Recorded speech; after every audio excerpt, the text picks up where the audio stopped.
Shalom saudara dalam Tuhan, puji nama Tuhan, jumpa lagi dengan saya di kesempatan ini.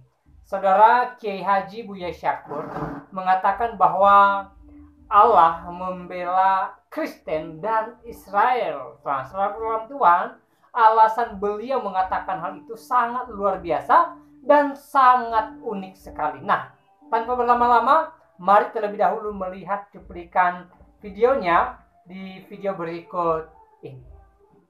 Allah tidak membutuhkan kamu untuk membela agama Islam, kok nggak butuh. Ketika engkau ingin menghancurkan agama Kristen, akan dibela oleh Tuhan. Ketika engkau akan menghabisi Yahudi, akan dibela oleh Tuhan Yahudi itu. Memang menjual ayat-ayat Allah dengan harga murah itu tercantum dalam Al-Quran. Alladzina yastaruna bi ayatillahi samanan qalilan. Yastari ini dalam bahasa Arab itu bisa maknanya menjual, bisa membeli. Jadi lafaz mustarok, yastari itu bisa menjual atau membeli. Membeli ayat Allah dengan harga murah atau menjual ayat Allah dengan harga murah. Ketika diminta fatwa, bagaimana hukumnya? Tadinya Anda sudah bilang haram ya dia. Begitu amplopnya tebal, akhirnya lal. Jadinya harlal. Itu terjadi. Ini MUI ini ketua Bajnas. Ya, dijual semacam itu demi kepentingan. Dan ini agama masuk ke ranah politik ini bukan sekarang.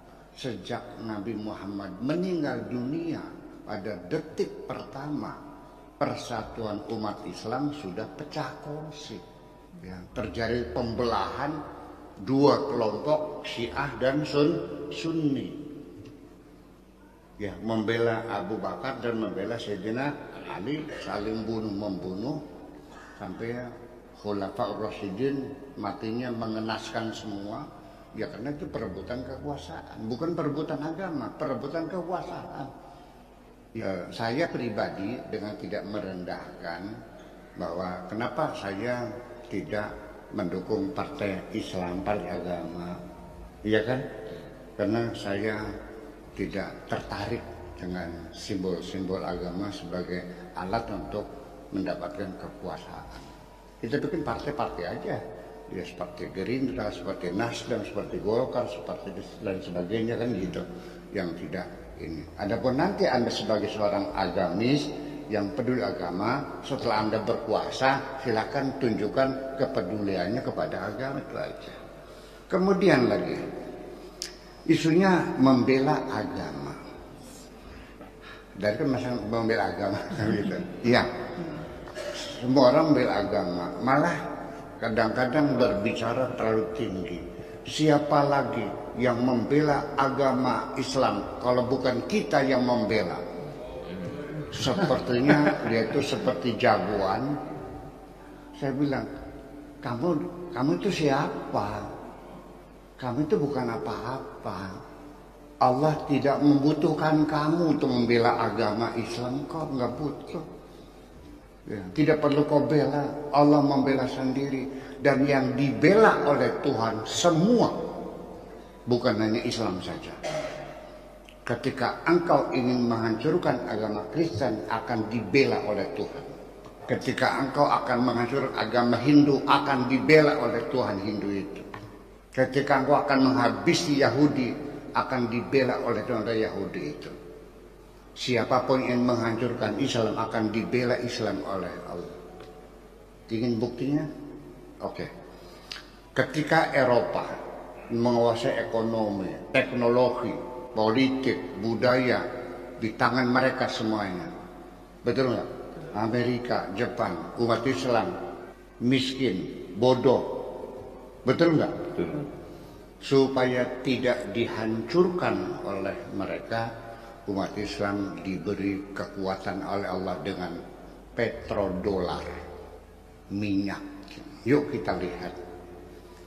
Dari mulai Maroko, Aljazair, minyak, Libya, minyak, sampai Kuwait, sampai Irak, sampai Iran. Begitu India nggak ada, Myanmar nggak ada, Indonesia ada minyak, ke Australia nggak ada, ke Laos nggak ada. Ketika Islam ada, non-Muslim tidak ada. Apakah itu kebetulan selama? Disengaja? Sengaja, Bu. Itu terbukti supaya jangan dihancurkan. Saya harus menyebutkan dalilnya supaya saya jangan dituduh ngawur lagi, bikin ngarang. Masa agama Islam dibela, agama Kristen dibela? Betul dibela. Memang Allah ingin membuat agama berbeda-beda, warna kulit berbeda-beda, bahasa berbeda-beda, suku berbeda-beda, sengaja. Maunya apa? Perlu dalilnya?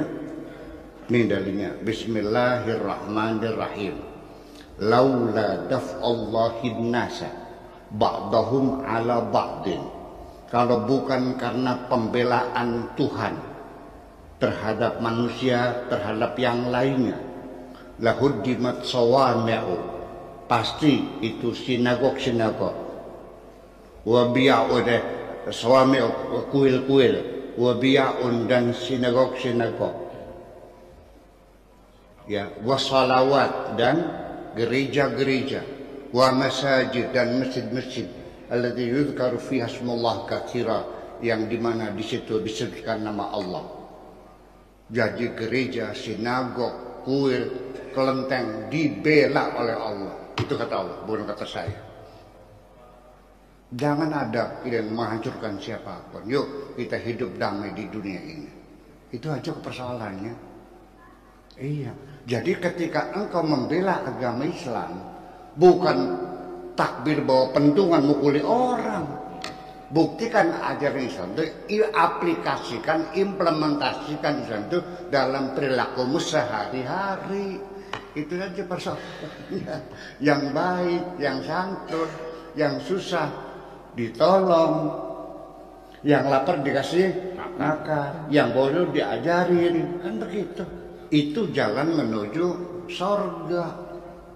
Menghidupi orang lain, yang lapar dikasih makan, yang sakit diobati, itu jalan menuju surga. Bukan meledakkan bom membunuh orang tidak berdosa. Surga apanya? Masa masuk surga dengan cara membunuh orang tidak berdosa? Pakai logika aja. Tetapi yang pelakunya itu yakin betul akan masuk surga, sampai dia bersedia mengorbankan nyawanya. Ya kalau dia mati, istrinya kan janda, anaknya jadi anak yatim. Dia yakin masuk surga dengan cara membunuh orang yang tidak berdosa, ngebom hotel, ngebom pasar, ngebom supermarket. Sih, kok bisa terjadi begitu ya?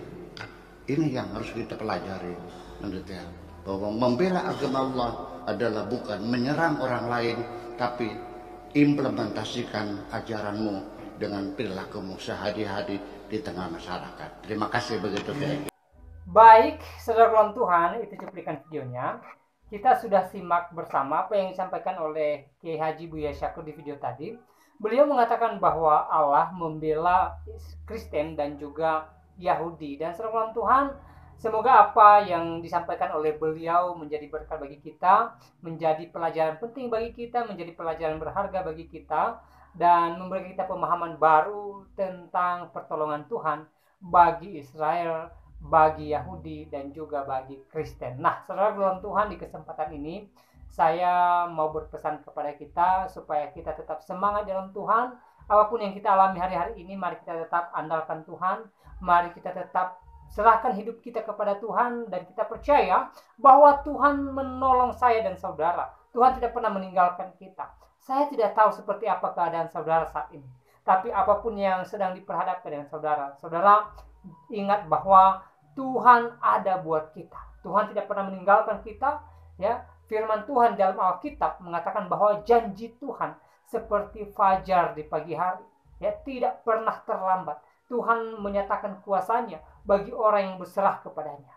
Hal yang terpenting adalah dalam segala persoalan, dalam segala masalah, mari kita berserah kepada Tuhan. Mari kita percaya akan kuasa Tuhan, mari kita percaya akan pertolongan Tuhan, dan kita percaya bahwa anugerah Tuhan melimpah bagi kita. Di tengah-tengah persoalan sekalipun, di tengah-tengah duka cita sekalipun, Tuhan ada bagi kita. Ketika kita mengandalkan Dia, ketika kita berserah kepadanya, hal yang terpenting adalah kita tetap mengandalkan Tuhan dalam segala aspek kehidupan kita. Ketika kita berduka cita, mari kita berserah kepada Tuhan dan percaya akan mujizat Tuhan. Dan ketika kita bersuka cita, jangan kita melupakan Tuhan yang adalah sumber daripada sukacita kita. Nah, saudara dalam Tuhan, saya tidak terlalu panjang lebar menyampaikan pesan di video ini, dan kiranya video singkat ini memberkati kita, dan Tuhan Yesus memberkati kita semua. Shalom.